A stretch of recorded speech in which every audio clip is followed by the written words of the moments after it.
It's a shame that I don't have like a Bob Ross wig for this film. I think more people would have seen that in like the image of the video and then been like, what is this guy doing? Let's click on that. I want to see that. I'm John Stark from MacTheMovieGuy.com. Welcome, one and all. Click that subscribe button because we're going to dive into some Paint.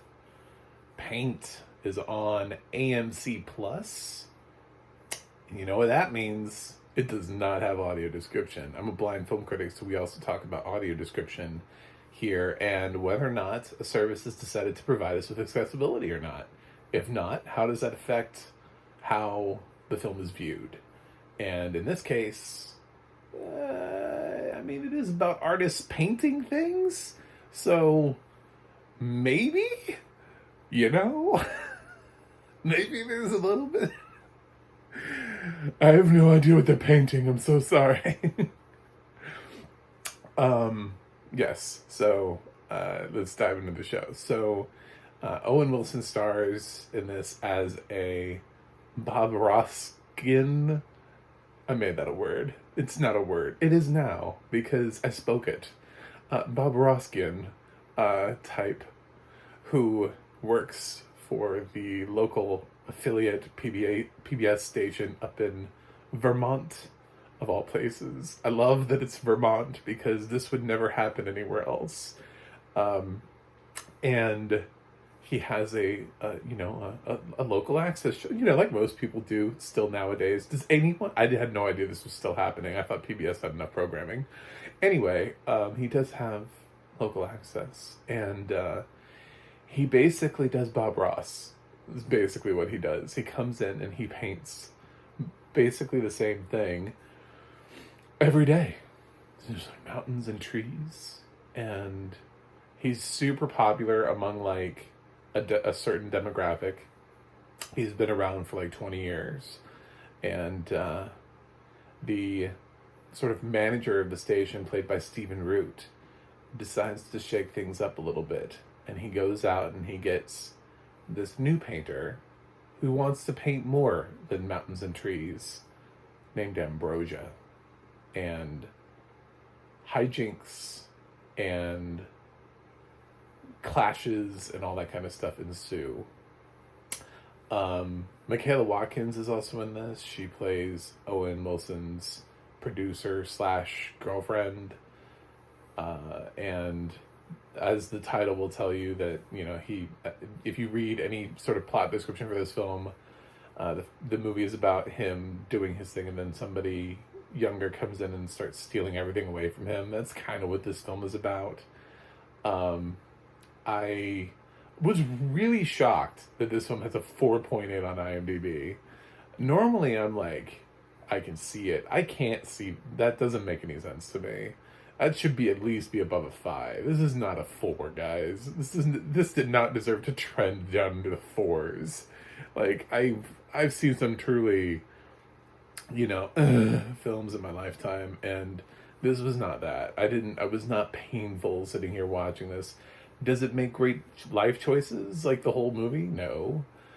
Which is one of the reasons why I think this was dropped in the spring and not during Oscar season. It's an indie film. I think somebody looked at this and they were like, you know what? There's absolutely no chance that this is going to get an Oscar nomination. I mean, it's quirky and it's cute. I think part of the thing is that it wasn't channeled through a director that could have done this with brilliance. For example, I think there's a version of this film done by Michel Gondry that would be brilliant. I think Michel Gondry would absolutely understand this film and be able to present with this cast, but he would make different choices. He would shoot scenes in a different way, and the core of the film, the story there, I think there's something here. It's executed in the most sort of traditional indie way possible, where there's not really a directorial stamp put on the film. I don't really feel like if 5 years from now I'm watching something else and they're like, oh, it's from the director of Paint, I'm going to be like, oh, cool. You know, it's one of those films that just kind of exists now. Somebody directed it, some semi competently, but what were they trying? What were they really trying to do here? What are they trying to say? Owen Wilson's character is not entirely likable, but neither really is Ambrosia. This is one of those films where it's like no one is really likable and everybody makes questionable decisions, so it makes it really hard to latch on to any one particular person that actually seems like, oh, I feel bad for them. Oh, their life is, oh, that sounds terrible. Even the times when Owen's trying to turn his life around, and he's trying to do something good, what he does is still kind of stupid. So it takes him such a long time, because this film has to run forever.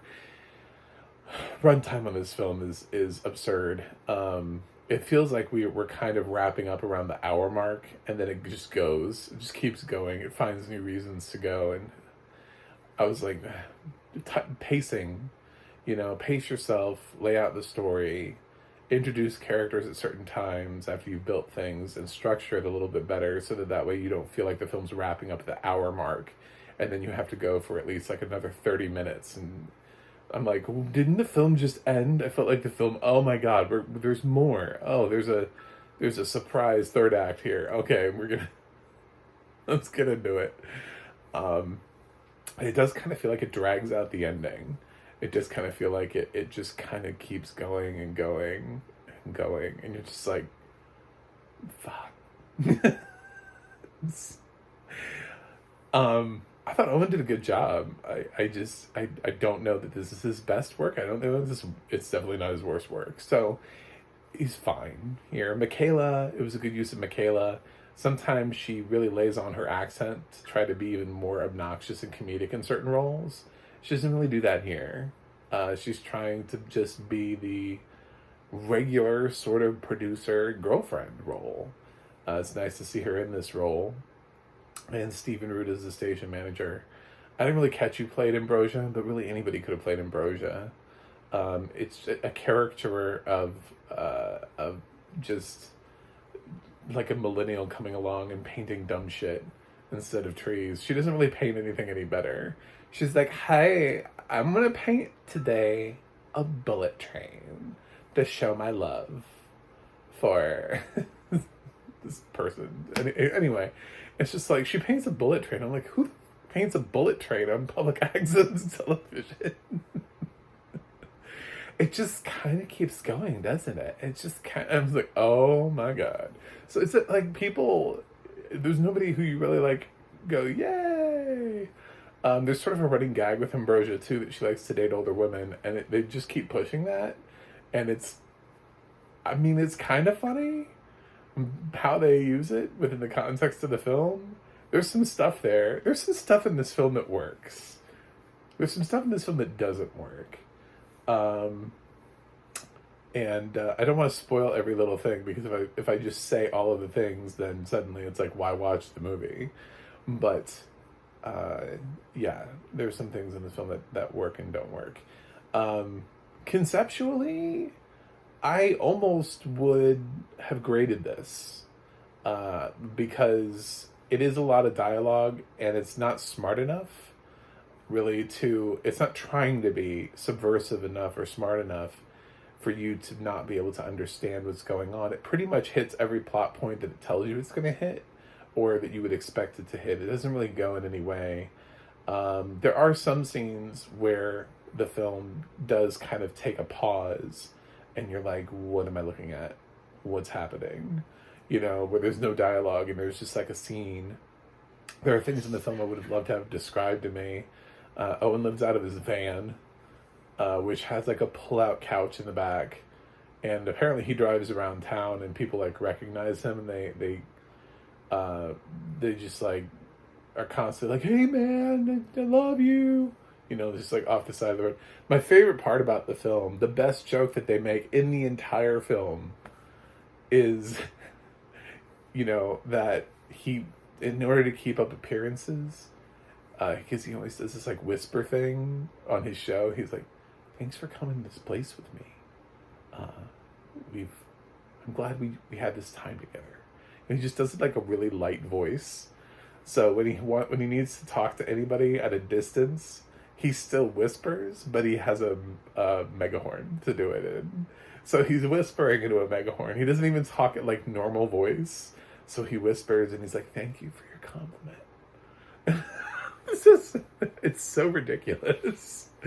I love that part. I thought that was a good gag that he's trying to keep up his whisper so much that he whispers into a mega. He probably could have talked to that person at like a regular distance and they would have heard him, but he needed a megaphone.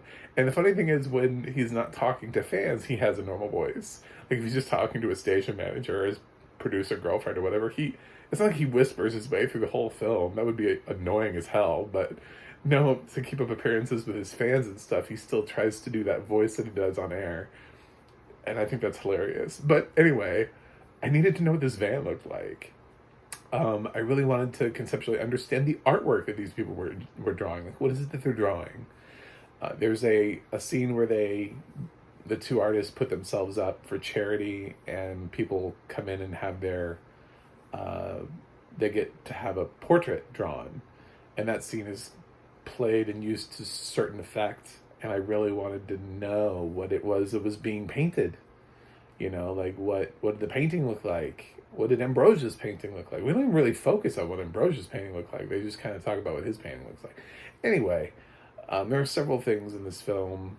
There's a building that was set on fire. I didn't even know it was a barn until like later on it comes up in conversation. I shouldn't have to wait for things to come up in conversation. I shouldn't be wondering what things are, where we are. And then later on, they're like, "Oh, remember when you were at that barn? Oh, yeah."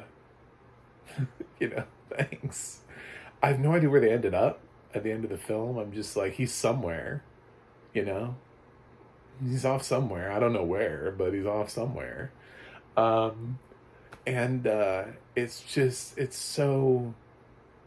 so many little things throughout the film that hamper the experience, that I really wish AMC Plus would take audio description seriously, which is why I'm doing the hashtag Describe It To Me challenge, which is why I'm trying to get as many people to post videos about audio description. Even sighted people, watch a movie with audio description and post a review about it. Because if more people are talking about it, then services like AMC Plus that don't feel it necessary to carry audio description will know, damn, looks like we should be doing that, then we'd actually get it. This thing where like I can watch some movies and I can't watch other movies because it does or doesn't have accessibility it's quite exhausting and silly. And it's the world in which we live, where somebody has selected, these are the titles for you to watch, and these are the titles that it's sort of like a Wild West out there, Do with it as you choose. Technically, we're not stopping you from watching them. You can click on it. Technically, I was not stopped from watching Paint. I could click on it. There's just so many things in this film that I didn't understand or couldn't process because I can't see. So, I think absolutely this film should run with audio description. It's a film about artists, like actual painters. That's a visual medium. What the fuck, I like 2 weeks ago I did a review of At Eternity's Gate, which was about Van Gogh and his paintings and his artwork and the things that he saw and felt, and that film had beautiful audio description. This one does not. Both films are indies. So it's all about where they're hosted. And the other one's all hosted on Tubi, which doesn't even have a subscription fee. And they had audio description. I'm paying AMC Plus and they won't give me, they won't give me audio description. Anyway, it's exhausting. But unfortunately, I could tell you that Paint, for me, the reason why I don't think it should be in the 4s on IMDb is because, with audio description, I would probably guess it's about a B-. There's a range for that. Could go all the way up to a B. Could be like a C+. I don't know. I think it's somewhere in that range. It doesn't quite make every great decision, but there's enough here to like. I think the cast does a good job. I don't think there's somebody in this film that doesn't contribute to the overall film. So yeah, I didn't hate it. Um, so, um, but with everything that I've listed already, unfortunately, once again, like so many other titles I've given this year, it's unwatchable. It means I'm basically not grading it. I don't mean the film is bad. It means there are too many things about this film that mean that I would not suggest for a blind or visually impaired person to watch it. I wouldn't recommend it. I don't think it comes together quite. It's close. So if you want to try it, go for it. But I know you'll be frustrated by the fact that it's a film about artists and you can't see their artwork. That there's this weird van that he drives around that he lives in, apparently, with a pull-out couch, and you have no idea what it looks like. I mean, there's so many little things throughout the whole film. And luckily in the plot description for the film before I clicked on it, it mentioned that he has this perm like Bob Ross, and I get that. So, like, I from having seen before, I understand what Bob Ross looked like. So I guess I just kind of imagined Owen Wilson looking like Bob Ross, which is kind of hilarious because they never mentioned Bob Ross in this thing, but we're expected to believe that all these people watch public access television. No one has made the correlation between a guy who looks exactly like Bob Ross, but they're using PBS all over the place. PBS name. Like, this is a PBS station. Do you know what I'm saying? It's not just some random local access station that for some reason everybody's watching in Vermont, current day, by the way, because he brings up how he doesn't know how to use his cell phone's voicemail. So this is modern. This is modern day, and this many people are watching his show. Where?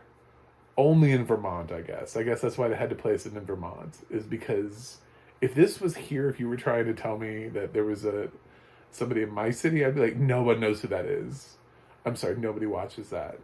Anyway, this film, that's why because I don't really know where the grade, it could be C+. I don't think I don't think I would drop all the way down to like a D or an F though on this. And that, C minus, D plus is kind of where I feel like a 4 is. And I just don't see that. So anyway, thanks for watching. Thanks for subscribing. And I'm going to continue to challenge services that don't have audio description until such time that they do decide, hey, you know what? Accessibility. It's accessibility. We should do that. It's inclusive. We should bring everybody in on this. I also have a website, MacTheMovieGuy.com. You can follow me on Twitter, Instagram, or Threads at MacTheMovieGuy. You can go to the Audio Description Project, adp.acb.org. It'll let you know what is audio description and where you can watch it. And you can go to the adna.org, and that will tell you whoever's narrating your favorite films and television series. That's it for me today. Remember, #DescribeItToMe. Try to convince other film YouTubers to watch a film with audio description. That's what I'm trying to get people to do. Also subscribe. I think I can hit 200 this year. And I will watch something else and see you guys on the other side.